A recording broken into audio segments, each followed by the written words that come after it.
Works for me.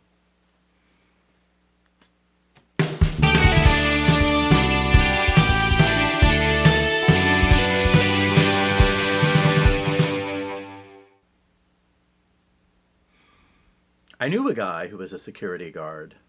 I knew 3. Not in touch with any of them anymore. They all worked at the Metropolitan Museum of Art, Manhattan's famed structure on Fifth Avenue. Here are the interesting tales. Number 1, the first person I knew who was a security guard, I didn't know was a security guard until I'd known him for a couple of years. He was from Indiana, and apparently everyone from Indiana whom I knew in New York knew this guy, who worked as a security guard at the Metropolitan Museum of Art in New York City, the famed location on Fifth Avenue. Somehow that information kind of freaked me out at the time, and still does, because I didn't know I knew any security guards, and it turned out I knew one. I also met 2 other security guards through people I was friends with who worked in the publications department at the Metropolitan Museum of Art in New York City. They did very exciting things, the people who worked in the publications department. They did the coffee table books that would often accompany exhibitions. They would do exciting things like travel to Singapore to go do a press check on the book.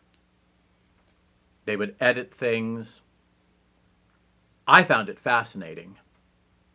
It also was exciting because I could get into the museum on Mondays because I was with an employee. So I could do things that other people couldn't do because it was Monday and the museum was closed, and because I was walking with someone who had a badge and they could flash it at a security guard. I was able to walk around the Temple of Dundor. I could go into a Frank Lloyd Wright recreation. I could basically be in a nice museum without a whole lot of crowd, which was itself a nice experience. The other 2 whom I met through these people in the publication department, I only met them once, and I was trying to show one of them something, point something out to him, and I got pulled aside by one of the publication people, and she said, "He can't read, so he didn't understand your joke." Which I also found fascinating, given that there's such a presumption of eliteness and la-di-da-ness about the Metropolitan Museum of Art on New York's famed Fifth Avenue. And there's someone who's guarding a work of art who can't read and is doing something to maintain some kind of cultural relevance of an institution that has sat there for decades.